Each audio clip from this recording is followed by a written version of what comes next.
예, 이다 같이 사도신경의 내용으로 신앙 고백하심으로 하나님께 영광 돌리겠습니다. 전능하사 천지를 만드신 하나님 아버지를 내가 믿사오며 그의 아들 우리 주 예수 그리스도를 믿사오니 이는 성령으로 잉태하사 동정녀 마리아에게 나시고 본디오 빌라도에게 고난을 받으사 십자가에 못 박혀 죽으시고 장사한 지 사흘 만에 죽은 자 가운데서 다시 살아나시며 하늘에 오르사 전능하신 하나님 우편에 앉아 계시다가 이르소서 앉아 죽은 자를 심판하러 오시리라. 성령을 믿사오며 거룩한 공영과 성도가 서로 곁하는 것과 죄를 사하여 주시는 것과 몸이 다시 사는 것과 영원히 사는 것을 믿사옵나이다. 기도하겠습니다. 하나님 아버지여 감사합니다. 오늘도 주일을 맞이해서 하나님 은혜 가운데 하루를 잘 지내게 하시고 저희의 건강을 지켜주심을 감사합니다.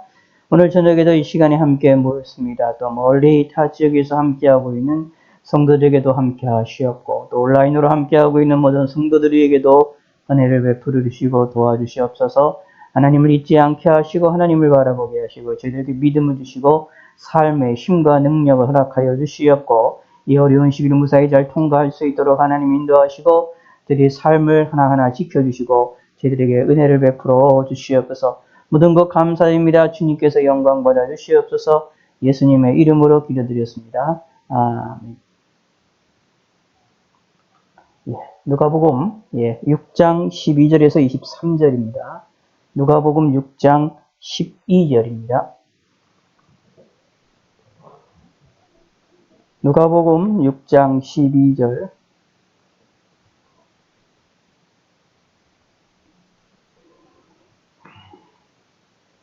이때에 예수께서 기도하시러 산으로 가사 밤이 새도록 하나님께 기도하시고 밝음에 그 제자들을 부르사 그 중에서 12를 택하사 사도라 칭하셨으니 곧 베드로라고도 이름을 주신 시몬과 그의 동생 안드레와 야고보와 요한과 빌립과 바돌로메와 마테와 도마와 알페의 아들 야고보와 셀롯이라는 시몬과 야곱의 아들 유다와 예수를 파는 자 될 가론 유다라. 예수께서 그들과 함께 내려오사 평지에 서시니 그 제자의 많은 무리와 예수의 말씀도 듣고 병 고침을 받으려고 유대 사방과 예루살렘과 두로와 시돈의 해안으로부터 온 많은 백성도 있더라. 더러 귀신에게 고난받는 자들도 고침을 받은지라. 온 무리가 예수를 만지려고 힘쓰니 이는 능력이 예수께로부터 나와서 모든 사람을 낫게 함이로라. 예수께서 눈을 들어 제자들을 보시고 이르시되 너희 가난한 자는 복이 있나니 하나님의 나라가 너희 것임이요. 지금 줄인 자는 복이 있나니 너희가 배부름을 얻을 것임이요.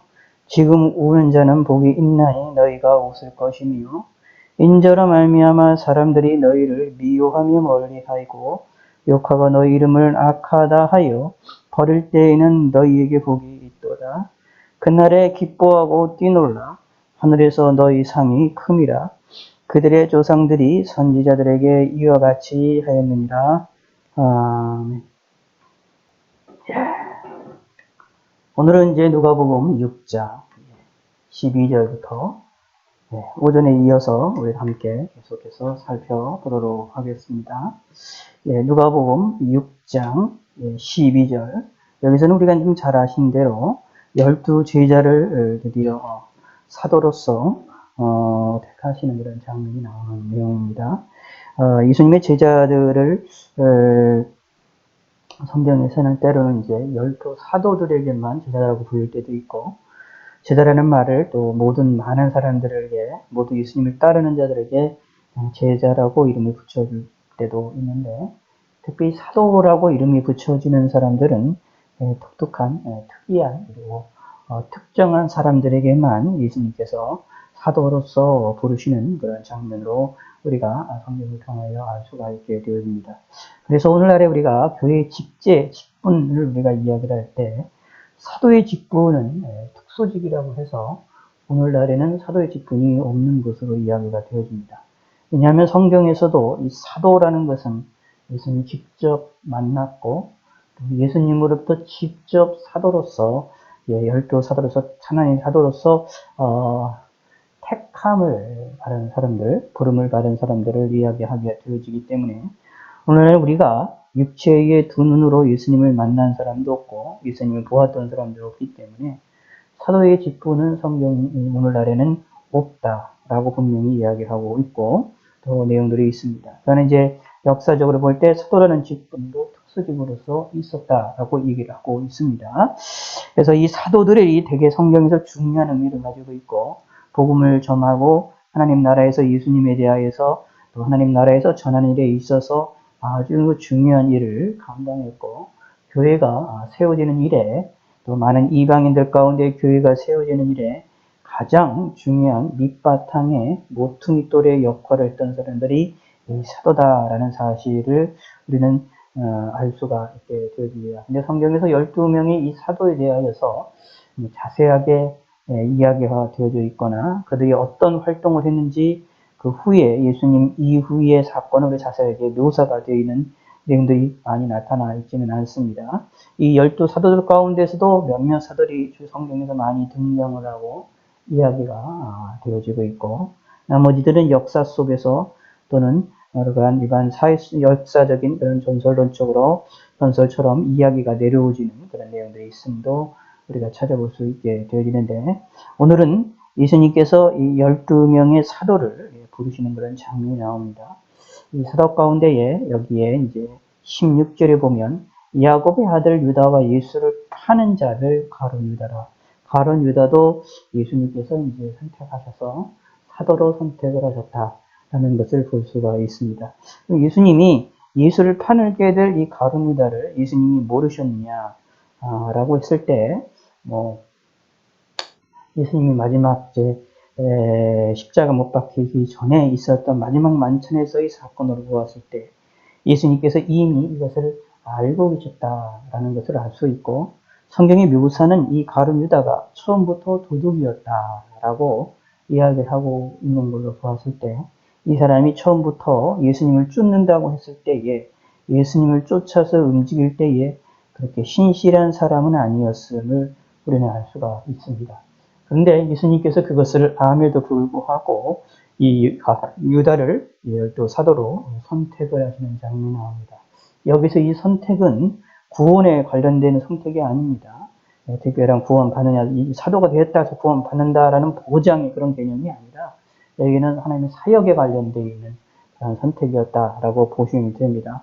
사도가 됐다라고 해서 구원받은 사람이다라고 확증을 할 수 있는 것이 아니라 오히려 구원받은 사람들 중에 이 사도로 택함을 받았다라고 보시면 되는데 그 중에서 구원받지 못했지만 가룟 유다여 여기에 예수님께서 선택을 하셨다라는 것을 볼 수 있습니다. 자, 그런 면틀을 보면 이게 하나님께서 우리 삶에 있어서 볼 때에 하나님께로부터 어떻게 쓰임을 받느냐라는 것도 중요하지만 사실은 그 안에, 그 전에 하나님 앞에 어떤 사람이냐가 중요하다라고 보실 수 있습니다. 예수를 파는 자가 될 이 가룟 유다는 사실은 처음부터 악한 사람이었지만 예수님께서 악한 이들은 악하게 쓰기를 하기 위하여 악한 날을 위하여 그 예수님이 십자가에서 못 박혀서 죽으시기 있는 일에 있어서 이 악한 때에 악하게 사용하도록 하기 위하여 가룟들을 사도로서 선택을 했다라는 사실도 우리가 좀 생각해 볼 필요가 있다라는 이야기입니다. 그러므로 하나님의 섭리라는 것은 우리의 생각과 우리의 마음들을 뛰어넘는 일들이 많이 있기 때문에 우리가 잘 지혜롭게 보시는 것이 필요합니다. 이 사도로서의 선택함을 받았던 이 사람들에 대하여서 우리가 오늘 다시 한번 이것을 우리가 이런 모습들을 보면서 우리가 경계함을 갖는 것도 필요하겠지요. 자, 그럼 이제 조금 더 우리 몇 가지 좀 살펴보도록 하겠습니다. 12절을 봅시다. 이때 예수께서 기도하시러 산으로 가사 밤이 새도록 하나님께 기도하시고 라고 말합니다. 밤이 새도록 기도하셨다라는 얘기는 밤이 맞도록 밤이 새벽이 될 때까지 밤새도록 기도하셨다라는 것을 이야기를 합니다. 기도하시다가 날이 밝았다라는 것을 이야기를 하지요. 여기서 예수님이 기도하시는 모습이 성경에 종종 나오는데, 특별히 예수님께서 여기서 사도들을 12명의 사도들을 택하시기 직전에도 기도하셨다라는 것을 우리에게 여기에는 보여주고 있습니다. 예수님이 사람으로서 이 땅에 오셨을 때에 우리를 위하여서 기도의 본을 보셨다라는 것들을 우리에게 알려주고 있는 것인데, 그러므로 우리들도 예수님을 본받아서 하나님께 간구하는, 기도하는 그러한 사람들이 되어야 된다라는 것들을 우리가 성경을 통해서도 알 수가 있게 되어집니다. 그리고 무슨 또 예수님께서 이렇게 기도하셨다라는 것은 그만치 이 사도를 택하심의 역사가 중요한 일이었다라는 것입니다. 실질적으로 교회를 초석을 다두는, 초석을 만드는 일에 중요한 역할을 한 사람이 누구냐면 사도들이다라고 보시면 됩니다. 예수님이 말씀을 전하시고 병자를 고치셨을 때에 예수님 스스로가 글을 쓰거나 또는 어떤 기록물들을 남기시지를 않으셨어요.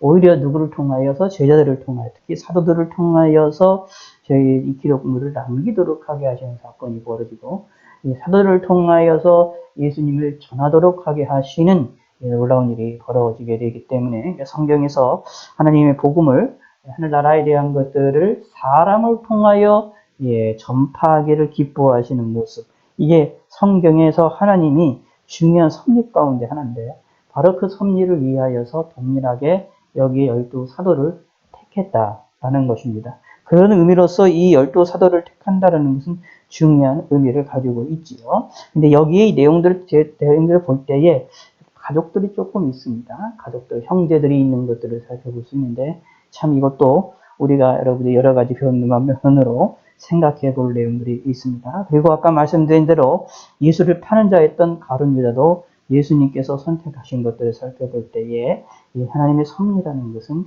우리가 생각하는 것 이상의 어떤 뜻이 있음도 우리는 기억해 볼 필요가 있다라는 겁니다. 자, 밝음의 그 지대를 부르사 그 중에서 12를 택하셨습니다. 사도를 택하실 때 왜 하필이면 12명일까? 라고 얘기를 했을 때, 이걸 생각하실 필요가 있어요. 그 요한계시록에 보면 24장로가 얘기가 나오는데, 장로들이라고 얘기를 할 때에 사실상 모든 믿음의 사람들을 대표한다라고 볼 수가 있습니다. 자, 그런 면으로 보았을 때, 구약 성경에서 야곱의 이 자손들을 통하여서 모세 시대 때 들어와서 12지파를 형성하게 만드십니다. 바로 이 12지파와 연결되는 것이 12사도다라고 보시면 됩니다. 왜 하나님이 사도를 5명도 세울 수 있고 7명도 세울 수도 있고 12명이 아니라 24명도 할 수 있는데, 왜 그러지를 않고 왜 12명을 택했을까? 이윤즉슨 구약에 있었던 이 12지파와 연관을 시키시고 그것과 관련이 되어서 12명을 택하시고, 그래서 사실은 그 둘이 합쳐진 것으로 인하여서 이제 요한계시록에 보면 장로들을 24장로로 묘사가 되어지는 그런 내용들을 살펴볼 수가 있습니다. 신구약 전체에 나타나 있는 모든 기독교의 모든 하나님의 백성들을 대표하는 그런 장로들이라고 요한계시록을 통해서 우리가 살펴볼 수 있게 되어지죠. 이렇게 예수님이 이 12명을 택하시는 그 숫자조차도 사실은 어떤 하나님의 섭리가 있었음을 우리는 성경을 통해서 발견해낼 수가 있고, 그리고 예수님이 행하시는 것이 또 12이라는 것이 12지파를 염두에 두고 12명을 사도를 택하셨다라는 것을 우리가 성경 전체를 통하여서 알 수 있는 것을 통하여서 알 수 있게 되는데, 그 일을 통해서 뭘 할 수 있느냐? 또 예수님도 구약에 나와 있는 사건과 그 내용들을 성취하시고 또 구약의 사건들과 구약과 연관을 시키시는 그런 예수님의 모습도 우리가 발견해낼 수가 있습니다. 그래서 기독교는 신약만 믿는 것이 아니라 구약 성경을 믿습니다. 구약과 신약을 동일하게 하나님의 말씀으로 동등된 위치와 동등한 권위로 우리는 받아들이고 있음을 기억하셔야 됩니다. 이유인즉슨 예수님이 그렇게 하셨기 때문에 그렇습니다. 예수님이 그렇게 하셨기 때문에 우리도 이렇게 동일하게 그런 것을 받아들입니다. 예수님도 구약 성경을 그대로 믿으셨고, 구약 성경에 있는 말씀들을 존중하셨고, 그것을 행하셨고, 그래서 성취를 하셨었고, 또 예수님이 또 하셨던 말씀도 이 구약에 있는 말씀과 동일한 권위를 가진 것으로 예수님께서 말씀을 하셨다라는 얘기입니다. 그러므로 우리는 구약과 신약과 구약을 우리 기독교인들은 동일한 하나님의 말씀으로, 권위 있는 하나님의 말씀으로 받아들이고 있다라는 얘기입니다. 여기에서 12명의 이제 제자들의 12명의 사도들의 이름이 쭉 얘기가 나옵니다. 여기에 먼저 보면 베드로라고 이름을 주신 시몬의 이름이 베드로의 원래 이름이 시몬인데 이름을 베드로라 불렀다라고 말을 하고 있는 것이죠. 근데 중요한 것, 이 베드로에게 또 형제가 있었어요. 안드레라는 이 마태복음 4장 19절에 보면 베드로의 형제 안드레라는 사람이 있는데 이 안드레도 또 동일하게 같이 사도로서 부름을 받았다라는 겁니다. 예수님께서 이렇게 종류를 보시면 이렇게 형제를 가족을 부르시고 가족을 사도로서 부르시는 역사들이 종종 나옵니다. 이런 내용들을 이렇게 보면 하나님의 또 섭리 가운데에 가족에 대해서 하나님께서 중요하게 여기시는구나라는 것들도 우리가 깨달을 수 있게 되어집니다. 자, 이 베드로는 우리가 잘 아시는 대로 성격이 급했다고 그리스도 많이 얘기를 하는데 직설적이고 열정적인 사람으로 많이 이야기하고 있고, 그리고 이 베드로가 마지막에 이제 로마에서 순교를 한 것으로 십자가에 거꾸로 못 박혀서 죽은 것으로 이제 전설로 이야기가 내려져 오는 우리가 보통 되는 사람이 베드로다라고 보시면 됩니다. 그리고 그의 형제 이 안드레라는 이 사람도 이쪽에서 이 셀라와 소아시아 등지에서 이제 선교를 하다가 순교한 것으로 이제 이야기가 되어지고 있습니다. 성경에는 이제 자주 나오지는 않지만 그 형제 베드로에 비해서 자주 나오지 않지만 이 안드레 또한도 대단하게 중요한 위치를 차지하고 있는 것을 살펴볼 수 있습니다. 그리고 야고보와 요한이 있습니다. 이 야고보와 요한은 둘 다 형제입니다. 야고보와 요한은 둘 다 형제인데 이 야고보는 가장 첫 번째로 순교한 인물이 바로 야고보입니다.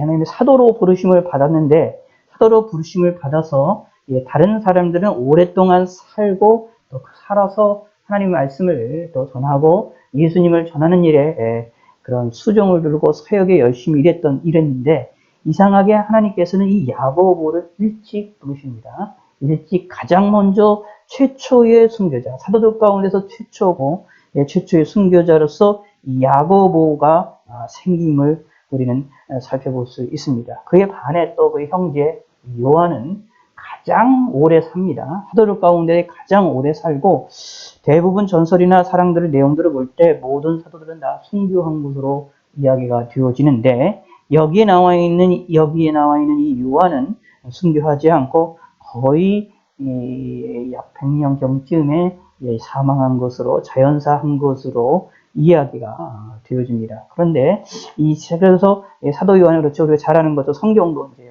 여러 권을 쓰게 되어졌고 그래서 이야기가 되어집니다. 그래서 그런 면으로 볼 때에 순교하는 것과 자연적으로 죽는 것 두 가지가 다 이게 또 어떤 의미로 보면 하나님의 동일한 은혜임을 우리가 찾아볼 수 있게 되어지요. 사도로서 부르심을 받은 사람들 가운데 이렇게 모든 이들이 다 순교한 것이 아니라 또 이렇게 순교하지 않고 이렇게 지내는 자연사했던 사건도 있는 걸로 보았을 때 그것도 하나님의 큰 기쁘신 일이고 또 순교하는 것도 하나님이 기뻐하시는 일이었다라는 것을 우리는 이것을 통하여서 우리는 깨달아 볼 수가 있게 됩니다. 참으로 이 사도들은 독특한 직분을 가지고 있고 독특한 위치를 차지하고 있고 예수님께로부터 참 독특한 은혜를 받은 사람들이 특별한 은혜를 받은 사람들이 이 사도들인데 그런데 이 사도들 가운데서도 여기 하나님의 역사가 섭리가 다양하게 나타난다라는 것을 볼 수 있지요. 그리고 빌립이라는 이 사람이 있는데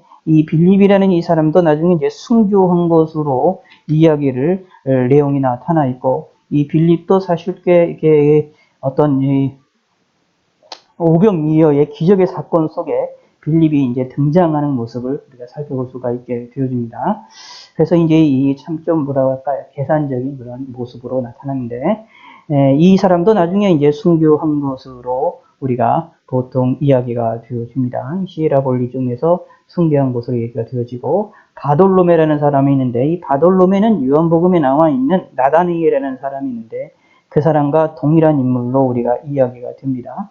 참으로 정직한 사람으로서 이야기가 되어지는데, 이 사람은 동시에 이제 아르메니아라는 곳에서 순교한 것으로 이야기가 되어지고 있습니다. 자, 그런데 여기에 쭉 내려갔다 보시면 또 누가 있느냐 하면 여기에 야고보의 아들 유다라는 사람이 있습니다. 16절에 야고보의 아들 유다라는 사람이 있는데, 이 야고보의 아들 유다라는 사람을 다른 복음서에서는 다데오라고 묘사가 되어지기도 합니다. 다데오라고도 묘사가 되어지고 있는데, 사실 이 사람과 이 다데오 유다라는 사람과 그리고 이 바돌로메 나다넬이라고 불려지는 바돌로메 이 두 사람이 나중에 이제 거의 비슷한 지역에서, 동일한 지역에서 순교한 것으로 이야기가 되어지는데, 아르메니아라고 하는 그런 그 지역에서 선교하다가 거기서 이제 순교한 것으로 이야기가 되어집니다. 먼저 여기에 야고보의 아들 유다 다데오라는 사람이 먼저 순교를 하고 서기 50년 정도쯤에, 그 후에 바돌로메라는 사람이 68년경쯤에 바돌로메 이 사도가 아르메니아에서 순교한 것으로 이야기가 되어지고, 이런 내용이 보여집니다. 그런데 이제 성경에서 바돌로메와 이 야고보의 아들 유다에 대한 이야기들은 많이 이야기가 되지 않고 언급이 되어지지 않는데, 그런데 여기들 이 두 사람이 이제 선교했던 지역이 아르메니아라는 이 지역이 또 다르게 하나님의 큰 은혜를 받는 것이 있는데, 우리가 흔히 기독교가 국교로 인정이 된 것의 첫 번째 된 나라를 어느 나라로 보느냐 하면 우리가 보통 이것을 아르메니아라는 나라로 보게 됩니다. 로마가 국교로 나중에 하는데, 이것이 이제 300년대 후반기에 되지만, 이 아르메니아라는 나라가 최초의 기독교 국가로 바뀌어지게 됩니다. 그래서 약 301년경쯤에 아르메니아라는 나라가 전체가 기독교 국가로 완전히 바뀌어지게 되는, 또 황제까지도 예수를 믿게 돼서 완전히 바뀌어지는 최초의 국교를 가진 민족이 되는데, 그 나라에 거기에 최초 복음 전하고 순교했던 사람이 바돌로메와 여기에 야고보의 아들 유다, 다데오라고 불리는 유다였다라고 보시면 됩니다. 그리고 마태, 세리였던 마태죠. 이 세리였던 이 마태도 우리가 이제 에디오피아 이쪽에서 복음을 전하다가 순교한 것으로 보여지고, 이 도마라는 사람도 복음을 전하는데, 도마라는 사람이 복음을 전하는 것을 보통 이야기를 할 때 인도까지 왔지 않았을까라고 얘기하는 경우들이 있습니다.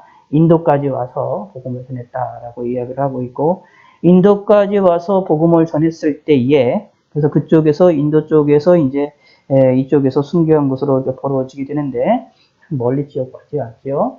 그래서 그 당시에 이제 우리나라의 신라 시대였었는데, 신라 시대에 있는 사람들과 이 인도와 좀 교류가 있었던 상황이기 때문에, 그거로다가 이제 여러 가지 또 이야기를 하고 주장을 하시는 분들도 있습니다. 그래서 초기에 우리나라도 복음이 들어왔지 않았냐 이런 식으로 얘기를 하시는 그런 사람들도 있지만, 아직은 그것은 그냥 하나의 설에 불과한 내용이지요. 그러나 그럴 정 하여튼간에 도마라는 사람이 인도에까지 와서 복음을 전했다.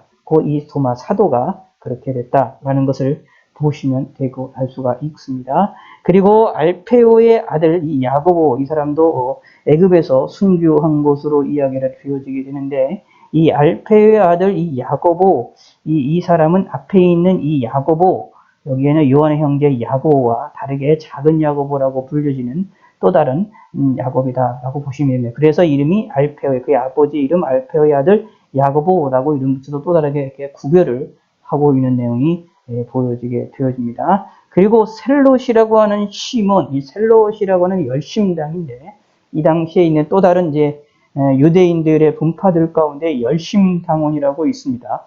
그 열심당원 출신에 있는 사람이 이 시몬이라고 하는 사람입니다. 이 사람도 십자가에 순교한 것으로 이야기가 되어지고 있습니다. 여기에 가룟 유다는 예수님 나중에 팔고, 예수님 이 가룟 유다 대신해서 다른 사람이 들어와서 12명의 사도에 충격이 되어지는데, 여기에 일단 초기에 나와 있는 12명에 있는 이 사도 가운데에 세례 요한, 사도 가운데에 이게 사도 요한, 이 사도 요한만 빼고, 그 다음에 가룟 유다, 자기 스스로 자살했으니까요. 이 사람 빼고 나머지는 다 순교한 것으로 우리가 이야기가 되어지고 있습니다. 이렇게 초기에 이러한 피를 뿌리는 일이고 또 여러 가지의 자신의 인생을 바쳐서 예수님을 전하는 일의 사역에 감당했던 사람이 바로 이 사도들이었다라는 것을 살펴볼 수 있게 되어지죠. 이 일을 위해서 예수님께서 이 사도를 뽑으셨고 그들의 인생을 위해서 사실상 뽑으실 때조차도 기도로서 준비를 하셨다라는 것을 오늘 본문에서 이야기를 하고 있습니다. 그러므로 예수님이 기도하시면서 이 사도들을 선택하셨다라는 것들은 이게 얼마나 신중하게 행하셨다라는 것을 알 수가 있고 이 사도들이 행하는 일에 삶에 중요한 역할이 있음을 알려주고 있는 내용들이 있고 그것 때문에 실질적으로 그런 역사처럼 실질적으로 이들의 인생이 기독교 역사에 아주 막대한 영향력을 끼쳤고 복음 전파에 아주 중요한 영향력을 끼쳤다라는 것, 또 많은 지역에 복음이 전파되었다라는 것을 우리는 알 수가 있게 되어집니다. 자, 그리고 17절 읽겠습니다. 예수께서 그들과 함께 내려오사 평지에 서시니 그 많은 무리와 예수의 말씀도 듣고 병고침을 받으려고 유다 사방과 예루살렘과 두로와 시돈 해안으로부터 온 많은 백성이 있더라. 더러운 귀신에게 고난받는 자들도 고침을 받은지라. 온 무리가 예수를 만지려고 힘쓰니 이는 능력이 예수께로부터 나와서 모든 사람을 낫게 함이라. 예수님이 이제 행하시는 사역에 대한 이야기를 하는데 특별히 이제 여기에 사도를 선택하시고 그들 앞에서 이제 평지에서 이제 말씀을 전하시고 많은 이들을 하시는 그런 사건들이 나옵니다. 여기에서 나오는 이 제자들이 많은 무리와 예수의 말씀도 듣고 병 고침을 받고 그래서 예수님이 하셨던 사역이 말씀을 전하시고 그리고 많은 이들의 병을 고치셨다라는 것을 알 수가 있습니다. 그래서 이 일을 하시기 위해서 이 많은 병 고치는 것 중에 병 고칠 뿐만 아니라 그리고 귀신 들린 자도 내쫓으시고 고치시고 그리고 심지어 사람들이 예수님에게 다가와서 예수님을 만지려고 애를 쓰는 그런 모습들이 볼 수 있었다. 그래서 이 본문을 통해서 예수님께 다가오려고 하는 사람들의 간절한 모습이 여기에 드러나 있습니다. 예수님을 찾고 예수님을 만나려고 하는 그런 사람들이 나와 있죠. 근데 이 모습이 예수님을 찾으려고 하는 사람이 누구였느냐 하면 이 여기에 약한 자들이었습니다. 병들어서 고통을 당하는 자들이었습니다. 이렇게 힘들고 어려운 자들이 예수를 만지려고 힘썼습니다. 그 능력이 예수님께서 나와서 모든 사람을 낫게 합니다. 라고 말을 하고 있지요. 그러므로 우리가 예수님을 이렇게 간절히 찾는 자들이 누구냐? 자신에게 이렇게 고통이 있을 때 예수님을 간절히 찾았던 이 무리들을 우리가 보실 필요가 있는데 바로 이 모습을 통해서 우리도 무엇을 깨달아야 되느냐? 지혜를 빨리 깨달아야 합니다. 무슨 지혜를 가져야 되느냐 하면 우리가 실제로 이런 어려움과 이런 병에 이런 부족한 것이 없다 하더라도 우리 스스로를 더 낮추어서 하나님 앞에 예수님 앞에 나와서 예수님께 나가오려고 노력을 하는 성도가 되셔야 됩니다. 더 정확하게 말씀드리면 내 스스로가 부족하고 내 스스로가 연약하고 내 스스로가 어려움이 있음을 인정하고 예수님께로 바싹 다가오는 그런 성도가 되시기를 바라겠습니다. 내가 힘이 있고 나는 괜찮고 나는 고통이 없고 나는 평안하다라고 생각하는 사람들은 예수님을 찾지를 않습니다.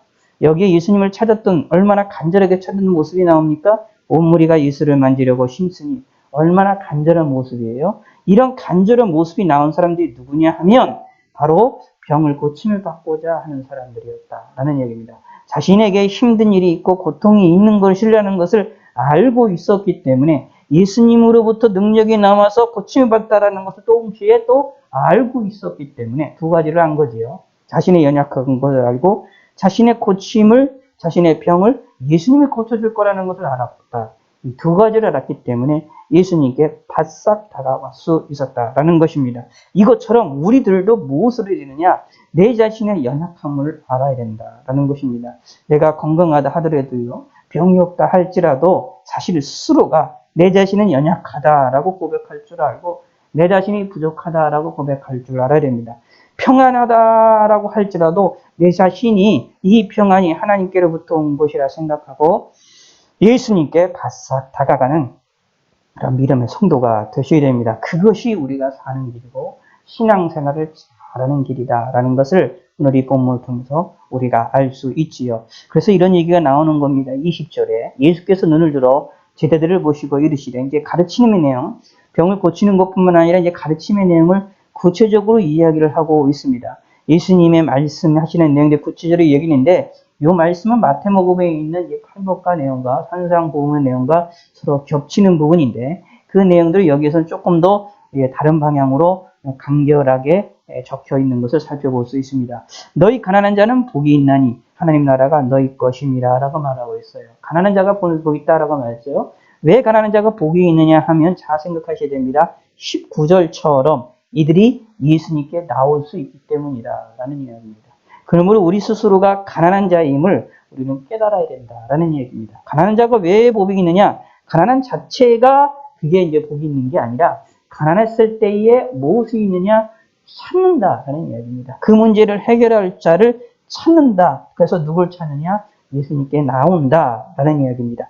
그러므로 예수님께 나오게 되면 하나님의 나라가 너희 것입니다. 우리에게 보장이 된다라는 이야기입니다. 그러므로 우리는 가난한 자가 되야 됩니다. 마태복음 심령이 가난한 자는 복이 있다라고 말을 하고 있지요. 그래서 우리는 예수님 앞에 가난한 자가 되는 지혜로운 자가 되셔서 하나님께 나아가시는 믿음의 성도가 되시기를 바라겠습니다. 여기 그래서 21절에도 말합니다. 지금 줄인 자는 복이 있나니 너희가 배부름을 얻을 것이요. 지금 줄였은 사람은 배고픔이 있는 사람은 앞에 있는 것처럼 여기에 병든 자들이나 더러운 귀신 들린 자들의 고통을 당해서 예수님께 막 찾아왔던 것이 있잖아요. 예수님의 말씀을 듣고 병 고침을 받으려고 유다 사방과 예루살렘과 두로와 시돈 쾌안으로부터 온 많은 백성들이 있더라라고 나타나요.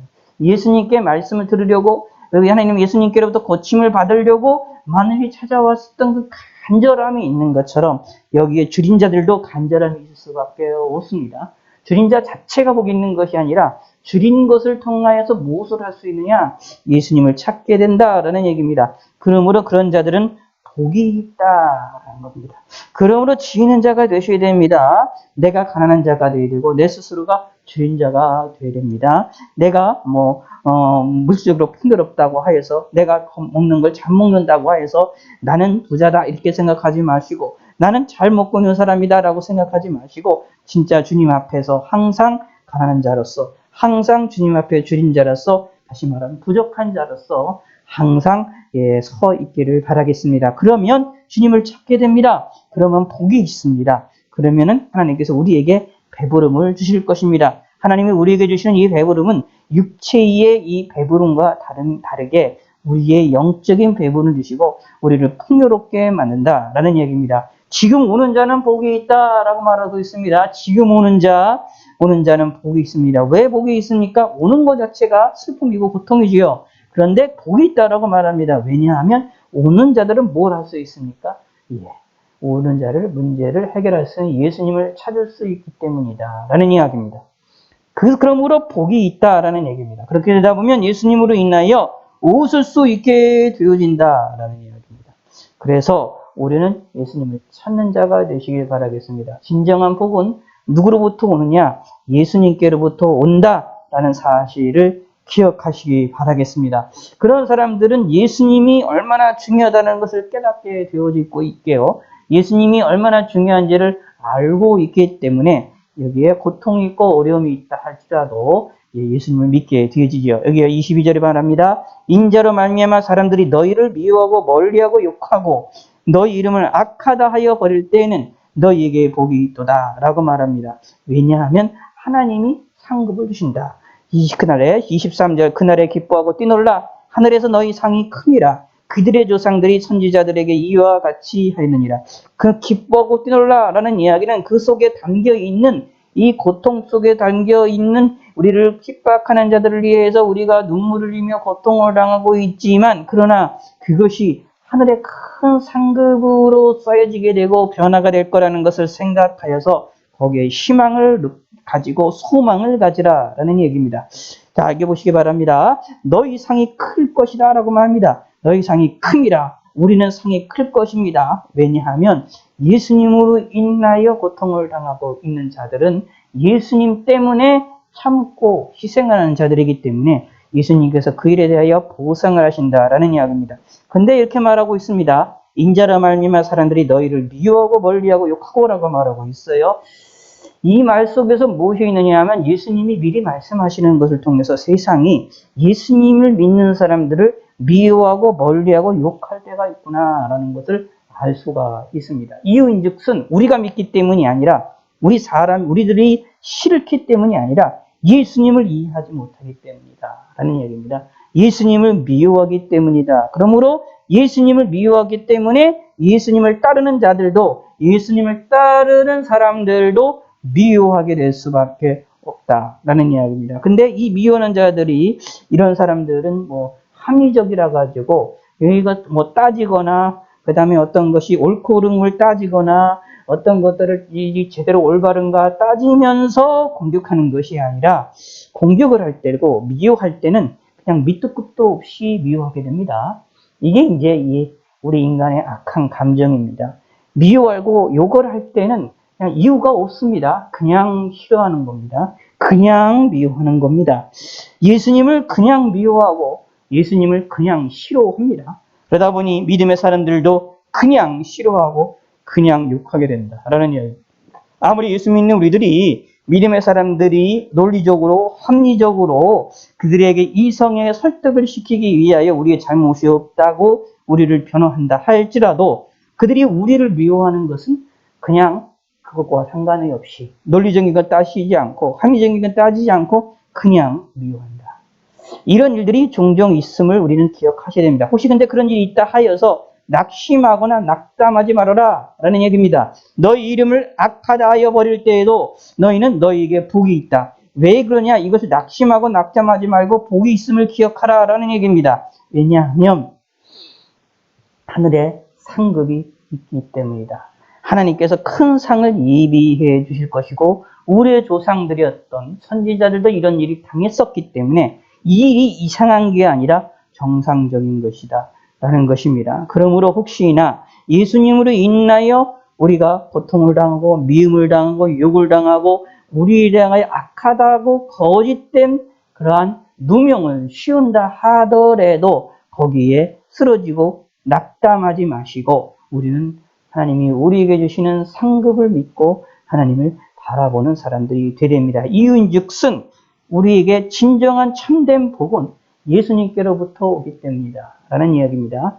예수님께서 사도들을 선택하셨던 이유 사실 또 그리고 여기 예수님이 사역 가운데 말씀을 전하시고 병을 고치는 사역 가운데에 많은 이들이 예수님 백성들이 예수님을 찾아오고 예수님의 말씀을 듣고 예수님께로부터 병 고침을 받으려고 이렇게 찾아오고 열정을 부었던 것처럼 우리들도 무엇을 하려 되냐 하면 예수님을 찾고 예수님으로 인하여 움직이게 됩니다.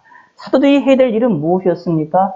예수님을 전하고 예수님을 드러내고 예수님을 가르치고 예수님을 전달하는 사명이 사도들에게 있었습니다. 동시에 여기에 백성들이 뭘 했습니까? 예수님을 따르고 예수님을 쫓고 예수님께로부터 병 고침을 받으려고 했었다라는 것입니다. 그런 것처럼 우리들도 무엇을 하느냐? 예수님을 따르고 쫓아야 됩니다. 그것이 무엇이냐? 우리에게 복이라는 이야기입니다. 이런 복을 가진 사람들은 우리가 가난하다 하여도 줄인다 하여도 운다 할지라도 그것이 복 있는 일이 되어진다라는 얘기입니다. 누가 계시기 때문에요? 예수님이 계시기 때문에다라는 이야기입니다. 그냥 예수님과 관계없이 그냥 무조건 가난한 자들에게 복이 있다. 이게 아닙니다. 하나님 줄인 자가 무조건 복이 있다. 이게 아닙니다. 오는 자가 무조건 복이 있다가 아닙니다. 사실 이 전제가 앞에 깔려있는 얘기입니다.